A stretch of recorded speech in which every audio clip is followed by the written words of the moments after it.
Livro de Neemias, capítulo 9, versículos do 32 ao 38, partindo de onde nós paramos da última vez, dando sequência à nossa série de exposição, extraindo o máximo possível do que esse texto tem para nós, que é a palavra de Deus, para que você possa redogar a sua atenção, aproveitar ao máximo esse momento, porque Deus há de continuar a falar ao nosso coração através agora da exposição da mensagem. Muito bem, muitos viram as costas para Deus. Isso não é simplesmente uma frase de efeito, isso não é apenas um título, mas é realidade. Isso acontece na prática até nos dias de hoje. Isso não foi simplesmente na época dos primórdios, as primeiras pessoas que tiveram contato com o Senhor, mas até nesse tempo contemporâneo, diante de tudo que Deus vem realizando, as pessoas ainda viram as costas para o Senhor. Porque, de repente, a grande maioria, e quem sabe, você até se enquadra em meio a esse vasto grupo de pessoas, muita gente tem vivido dias de angústia. Porque nós vivemos dias de agonia, de preocupação, de tristeza, de amargura, como um fel.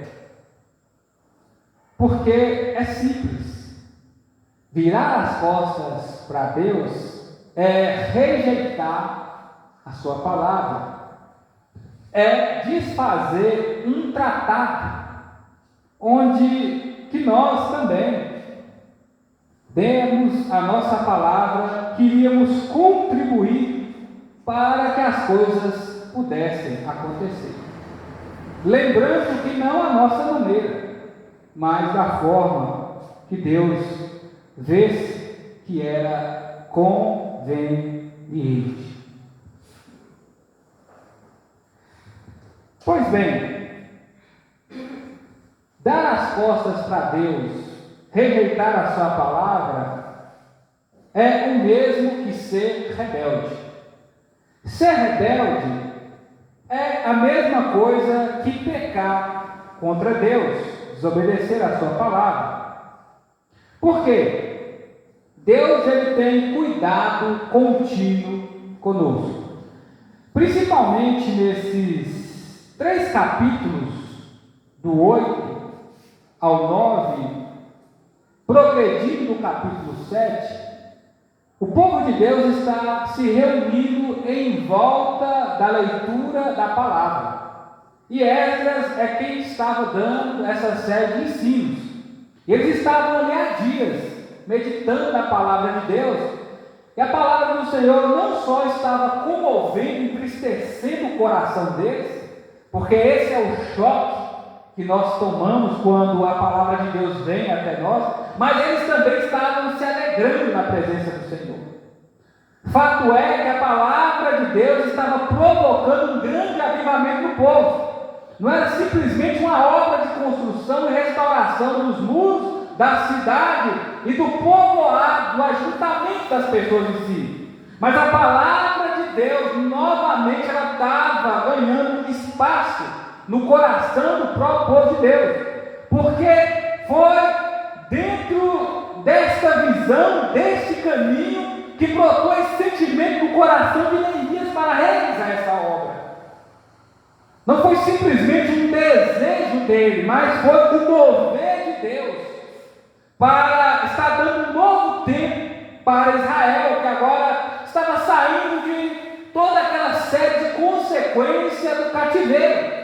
Inclusive Inclusive, eles haviam se lembrado até da festa dos tabernáculos, das cabanas, que eles realizavam, lembrando de toda a passagem de cuidado que Deus havia feito para com o povo de Israel quando eles estavam atravessando o Egito. Festa que outrora estava esquecida. E eles se ajuntaram, eles mobilizaram, fizeram essa festa interessante conforme a palavra de Deus havia prescrito na lei do Senhor dada a Moisés. E toda essa dinâmica continua, porque o povo está sendo restaurado. E essa restauração não pode acontecer sem antes se ressaltar a história, se lembrar do que Deus havia feito com o povo e o que o povo havia feito com Deus. Se nós não olharmos para o retrovisor e começarmos a perceber o porquê de repente nós estamos distantes da presença de Deus, o porquê que o nosso coração já não se abrasa mais diante do Senhor, nós dificilmente vamos conseguir prosseguir para frente. Porque Israel desobedeceu ao Senhor na passagem do deserto. Esse Deus que com mão forte tirou o seu povo do jugo de Faraó e havia dado para eles agora a promessa feita aos seus ancestrais, Abraão, Isaque e Jacó, rumo à terra de liberdade, a tão aguardada Canaã. Deus teve compaixão, e claro, é compaixão divina, proveniente das promessas que Deus havia feito com Abraão. Essa aqui é a aliança abraâmica em destaque. Deus, Ele sempre levou em consideração as alianças que Ele fez. Aliança adâmica, aliança noética, mas em específico aqui está sendo trabalhada a aliança que Deus havia feito com Abraão, que atingiria o povo de maneira positiva. Então, assim, diante dos momentos que nós atravessamos, devemos nos lembrar, temos uma aliança com Deus, temos uma aliança com o Senhor, e nessa peregrinação, essa caminhada aqui, nós não podemos deixar que essa aliança venha a ser quebrada. Se ela foi quebrada, devemos fazer o caminho de retorno. Que caminho seria esse? Que via seria essa? O caminho do arrependimento. Deus não resiste um coração quebrantado, uma alma derramada. Mas Deus tem total resistência aos soberbos. Então, para nós, o tempo todo temos que fazer esse caminho de volta, não para a escravidão do pecado, não para onde Deus nos tirou, mas fazer o caminho de volta sempre em arrependimento, sim, porque todos nós desagradamos ao Senhor, somos falhos, e Deus é bom, cheio de compaixão e sempre nos ouve. Isso que nos constrange tanto, isso que nos desmonta de tal maneira que nós ficamos desarmados na presença de Deus. É isso que nos faz ficar diante de Deus sem qualquer tipo de ação, por causa de que Deus, Ele é bom, Ele é cheio de compaixão apesar de tudo e sempre nos ouve. Nós somos o oposto, nem sempre, na maioria das vezes não queremos ouvir a voz de Deus, temos dificuldade de obedecer, mas Deus sempre ouve o seu povo, porque Ele tem compaixão de cada um de nós. Versículos do 26 ao 31, entrando aqui agora no nosso texto base, versículos do 26 ao 31, a palavra de Deus continua na subsequência, nos dizendo o seguinte: mas eles foram desobedientes, se rebelaram contra ti, vieram as costas para a tua lei, mataram os teus profetas, que os advertiam que voltasse a ti. Eles te ofenderam gravemente, pois tu os entregaste na mão dos teus adversários, os afligiam. Mas no tempo de sua angústia, quando eles clamaram a ti, tu os ouviste do céu, conforme a tua grande compaixão, e lhe destes libertadores, que os livraste das mãos de seus adversários. Contudo, assim, que voltavam a ter paz, tornavam a fazer o mal aos seus olhos. Por isso tu os deixaste nas mãos de seus inimigos. Então, estes subjugavam, todavia, quando eles se arrependiam, clamavam a ti, tu os ouvias do céu, conforme a tua compaixão os livrava muitas e muitas e muitas vezes. Quantas vezes nos comportamos assim? E quantas infinitas vezes clamamos ao Senhor e Ele nos ouve, fiel, mesmo diante de nossas transgressões e infidelidade. O Senhor libertou o seu povo e havia os levado para a terra de Canaã, a terra que Ele havia abençoado, que seria como herança para todo o seu povo. O Senhor havia dado a lei para eles, para direcioná-los. Na época de Moisés, um desses libertadores e tantos outros que Deus levantou, assim como juízes. Mas o povo sempre resistia ao Senhor, e como aqui o texto nos afirmou, eles pecaram contra Deus gravemente.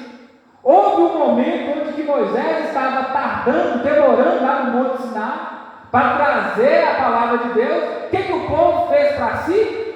Um bezerro de ouro. Começou a adorar e a se prostituir imoralmente diante daquela imagem, a ponto de ofender ao Senhor diante dos olhos dele, dizendo: foi esse bezerro que nos tirou da terra do Egito. E Arão, sendo um líder fraco, cedeu o desejo do coração do povo. Todo homem, toda mulher tem essa tendência. E é por isso que nós não podemos jamais trocar o nosso Deus por outras coisas e dizer que, seja lá o que for, seja quem for, foi quem que nos libertou, que nos tirou de toda a tristeza que nós vivíamos. Por causa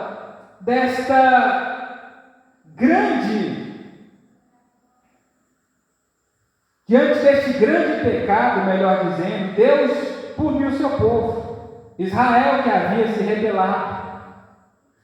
Deus se mantinha fiel e o povo rebelde, como nos dias do deserto, assim como também na terra de Canaã, logo após terem entrado lá, como nos dias de hoje. É por isso que também o texto, ele nos dá esse sentimento de paz e tranquilidade, que Deus, ele sempre ouve o seu povo do alto céu. Deus, ele ouve o seu clamor aqui nessa noite. Deus, ele ouve as nossas orações. Deus, ele sempre ouve todos aqueles que o clamam, os seus filhos. Mas, principalmente nos dias de hoje, as pessoas estão mais preocupadas com as consequências do pecado do que com o pecado. Por quê? No versículo 28, o texto aqui afirma que bastava Deus parar com os castigos, retirar a punição, começar a tratar o povo com brandura, eles voltavam a fazer obras mais perversas do que a primeira. Eles voltavam a se rebelar contra Deus. E é por isso que Deus levantava outras nações, a Síria, a Babilônia, os Medo-Persas, para corrigir o seu povo, para que o seu povo se voltasse para ele. Talvez a pergunta que você pode estar fazendo nessa noite é: mas Deus não é bom? Deus faz coisas ruins? E alguns até lembram daquele texto que está em Isaías, que Deus diz: eu faço a luz, eu crio as trevas, eu crio o mal. Mas se você for olhar o contexto, está falando deste momento histórico que é o cativeiro, onde que Deus ele cria um mal circunstancial, quer dizer, o mal para a correção. Exemplo, eu tenho meu filho Davi. De repente ele quer comer uma barra inteira de chocolate. Eu vou deixar? Claro que não. De repente ele vai até assim se exaltar comigo, e aí pode ser que eu vou corrigir, privado de alguma coisa. Aos seus olhos eu estou sendo um pai mau. É igual, por exemplo, hoje tem dessas campanhas que se há de prevenção, as pessoas pensam que é só se prevenir das doenças sexualmente transmissíveis. Só se preocupam com a consequência, mas não se preocupam com a moralidade, com a pureza diante de Deus. As pessoas pensam o seguinte: não, se a gente fazer essa falcatrua, assinar o documento, está certo, mas ninguém está vendo, Deus também viu as costas. Só se preocupa com as consequências. Sendo que o tempo todo nós estamos pecando aos olhos do Senhor. Spurgeon, o príncipe dos pregadores, diz o seguinte: tola é a pessoa, parafraseando, esse é o sentido do que ele diz, tola é a pessoa que imagina, que sabe que Deus é onisciente, sabe todas as coisas e procura fazer as coisas escondidas dele. Sendo que Jesus ele nos manda entrar no quarto para que possamos ter comunicação com Deus, abrir o nosso coração, em vez de tentar esconder as coisas diante dele. O Senhor, Ele enviou essas nações para subjugar, para trazer medo, para punir os israelitas, como muitas das vezes Deus usa as circunstâncias para nos corrigir e nos fazer aprender com o nosso pecado. Muitas das vezes, quem já não disse o seguinte: eu estou de saco cheio disso, eu perdi a paciência. Pensa se Deus nos tratasse assim. Pensa se Deus não fosse longânimo, se não fosse tardio em irar, se Deus não nos perdoasse quantas vezes for preciso. Pensa se Deus agisse da mesma forma que nós agimos com Ele. Imagina se Deus vai dizer: eu estou de saco cheio, já perdi a paciência, não quero mais saber disso. Nem aqui nós estaríamos. Deus não nos trata assim. Ele é longânimo, Ele é paciente. E sabe o que Ele quer? Que todos venham se arrepender. A palavra de Deus, ela esclarece quem nós somos. A palavra de Deus nos cura, ela trata de nós por causa disso. Porque mostra que Deus ele vai lá na ferida e Ele dá o remédio que é preciso para que possamos ser livres. Mas quando o povo é rebelde, eles fazem o quê? Eles maltratam os enviados de Deus. Como eles mataram os profetas, como eles rejeitaram os libertadores do Senhor. Porque muitas pessoas são perversas.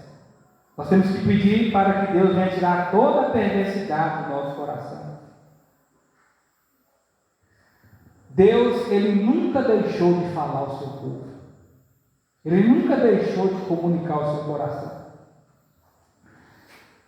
Como aqui nós vimos no versículo 31, pela tua grande misericórdia, contudo não os destruísse plenamente, nem os abandonaste, porque és um Deus bondoso e misericordioso.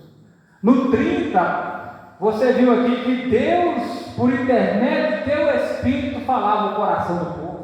O próprio Deus habitava em meio ao seu povo.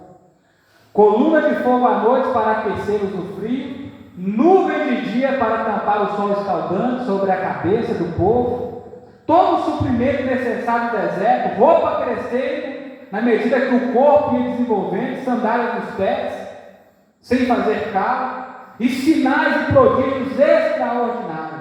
E o povo sentia saudade das panelas do Egito. Quantas vezes, nós começamos a coxar em dois sentidos, nosso coração começa a lembrar com prazer, não com agonia, da vida passada que tínhamos antes de conhecer a Deus. E hoje nós estamos vivendo na plenitude do Espírito, não como no Antigo Testamento, mas hoje ele foi derramado sobre os servos, sobre os filhos, sobre as filhas. O Espírito de Deus está sobre você. Deus caminha juntamente contigo. E hoje ele fala diretamente a você, especificamente a você, de maneira pessoal, se relacionando de forma íntima, através do seu Filho. Nos últimos dias, Deus tem falado ao nosso coração através do seu Filho. Então, por que rejeitaríamos a voz do Senhor? Glória a Deus. Por que deixaríamos o Senhor? É Ele que tem conduzido a sua igreja através do seu Espírito, dando direção pela sua palavra, assim como a Bíblia nos diz no livro de Salmo: uma vez ouvido a voz do Senhor, não endureçais o vosso coração, como o povo de Deus na terra de Maribá. Quem tem ouvidos, ouçam o que o Espírito diz à igreja. Meu irmão, minha irmã, pensa que calamidade se Deus parasse de falar ao nosso coração. Pensa o que seria de nós se Deus nos abandonasse. Uma vez ouvindo a voz do Senhor, não endureça o seu coração. Vamos nessa noite nos aquebrantar diante de Deus. Vamos fazer como esse povo. Aqui é uma síntese. Eles estão lembrando de toda a história, para que eles possam aprender com os seus erros, para que eles não venham cometer os erros de seus pais, para que eles não venham vacilar com Deus da mesma forma. Precisamos ouvir a palavra de Deus o tempo todo. Deus é bom e cheio de compaixão e age com lealdade. Quantas pessoas, não é, que prometeram ser fiéis a nós, e elas foram desleais. Isso já aconteceu conosco também. Acreditaríamos que conseguiríamos fazer alguma coisa, de repente alguém pode dizer que falou conosco: você foi desleal nisso aqui, não cumpriu com a sua parte do carro. Mas Deus é diferente. Aquilo que Ele disse, Ele não revoga, Ele não volta atrás. A maior parte da aliança sempre Ele cumpre. E o texto continua a nos informar no versículo 32 ao 37.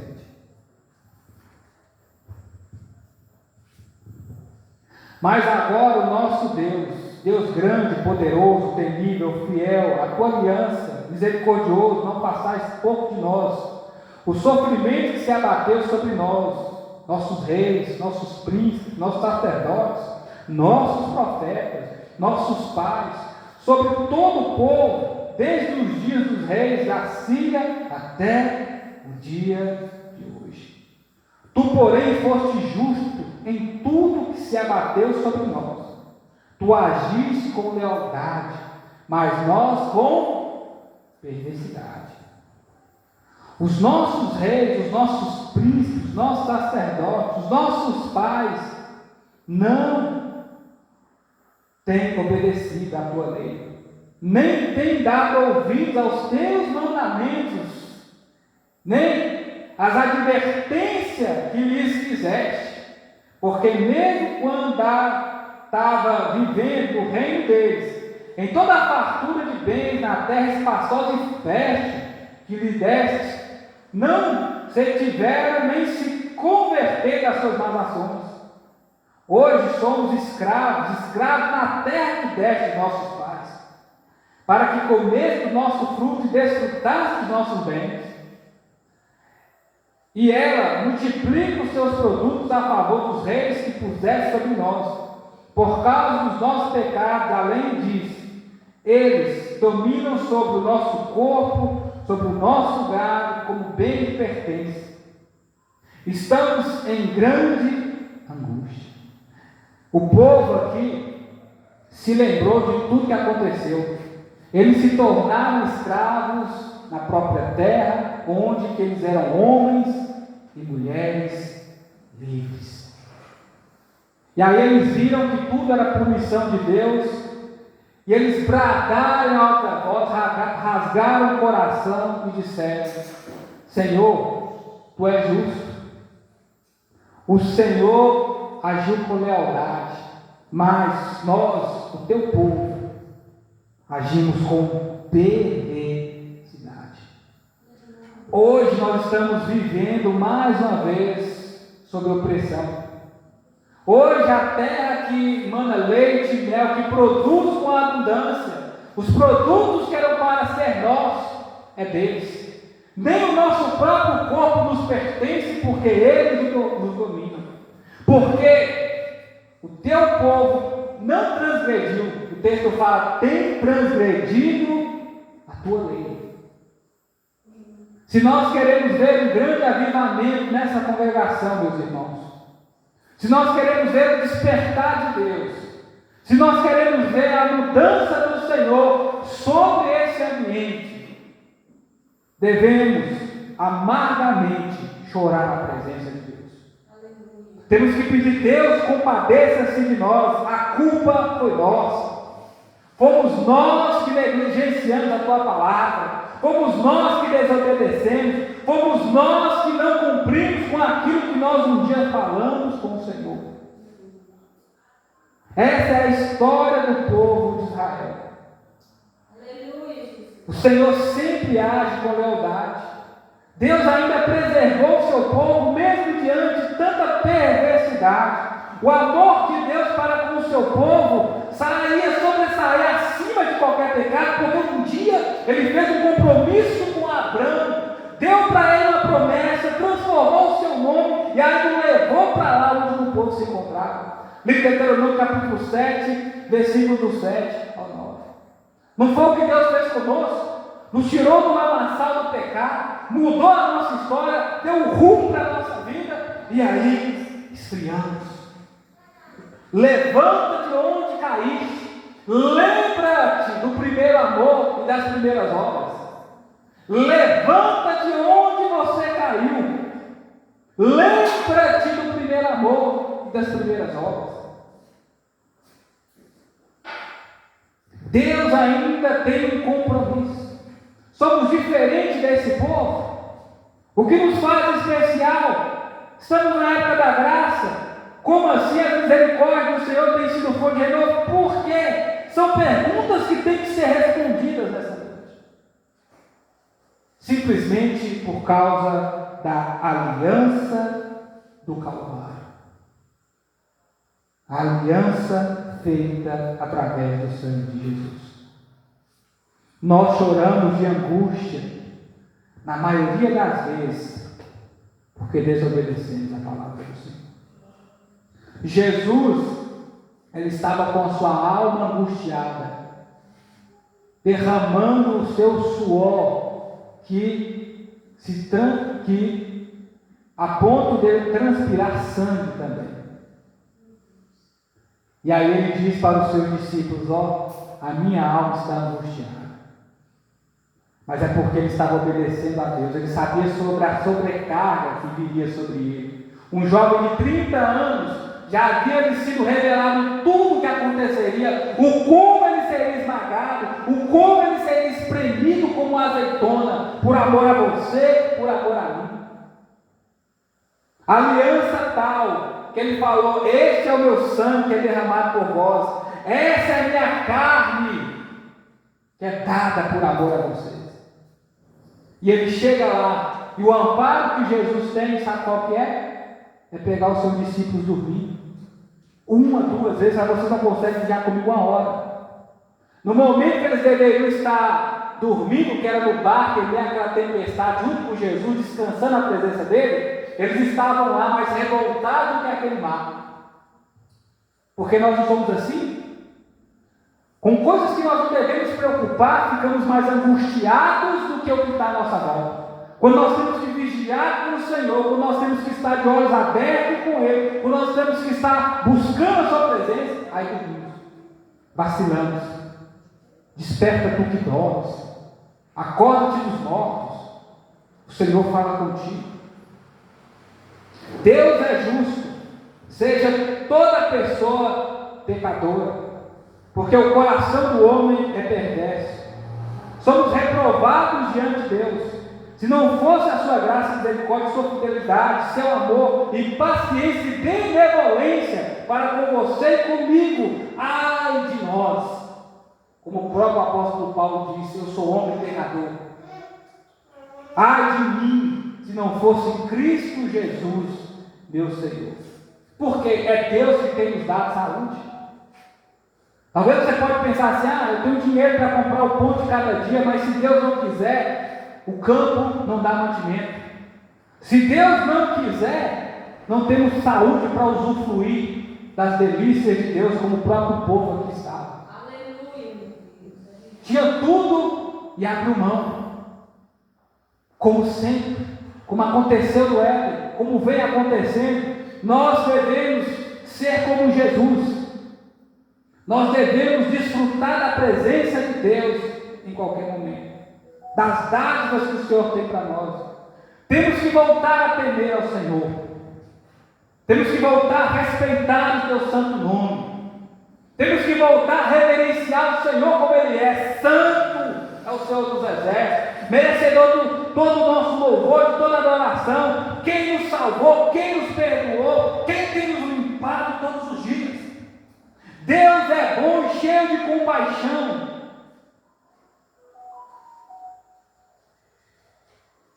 E envia pessoas com a sua palavra para falar ao seu coração.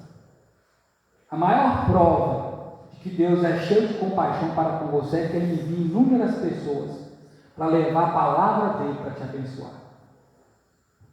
Não é quantas pessoas que você já ouviu falar assim, você foi usado por Deus. Talvez você está me ouvindo agora e fala assim, essa mensagem é como se tivesse eu e Deus me falando. Isso não é obra do acaso. Isso aqui não é teoria da conspiração, é o Deus vivo. É o Deus vivo que jamais desampara o seu povo. Versículo 38. Glória a Deus.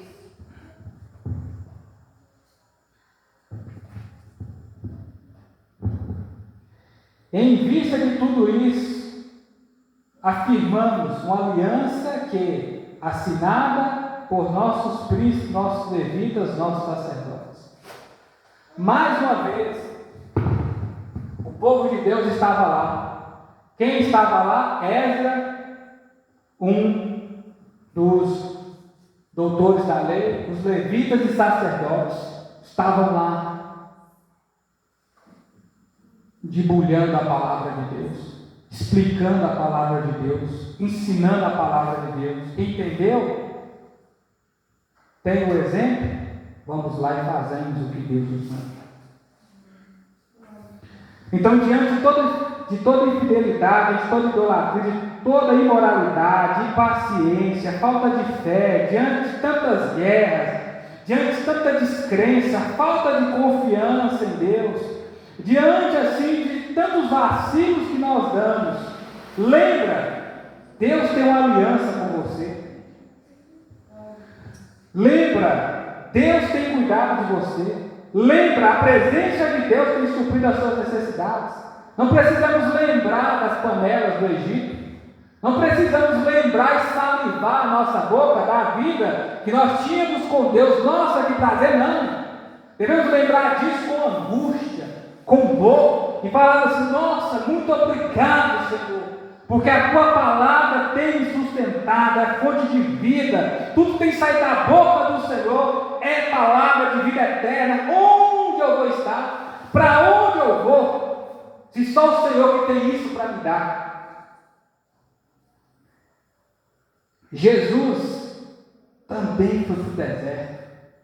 Não é só você e eu que enfrentamos o deserto, não. Preste atenção.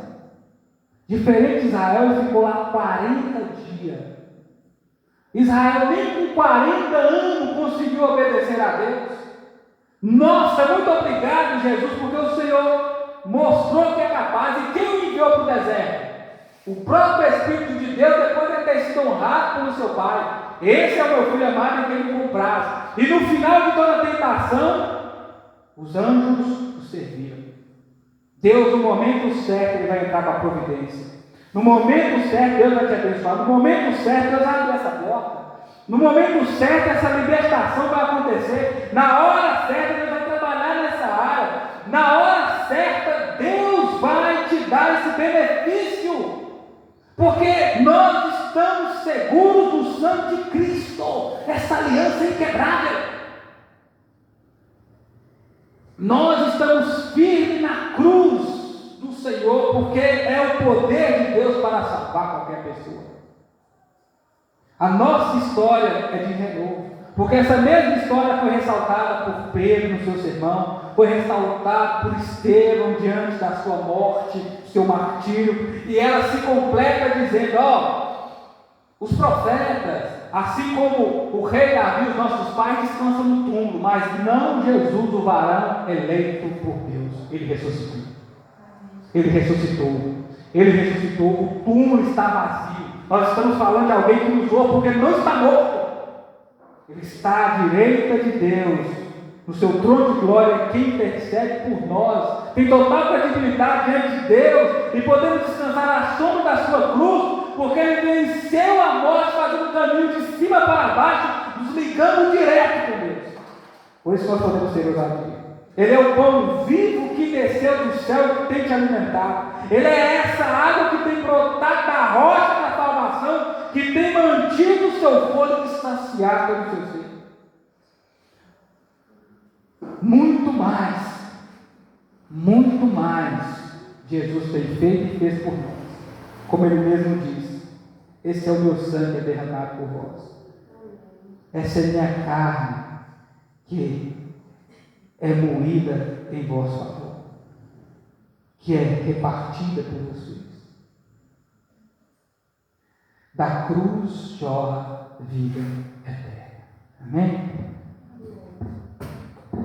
Quero encerrar cantando aqui mais uma vez uma música. Essa vai ser a nossa oração. Eu quero que você medite bastante na letra desse louvor, porque ele tem falado muito ao meu coração nesses dias. Glória a Deus.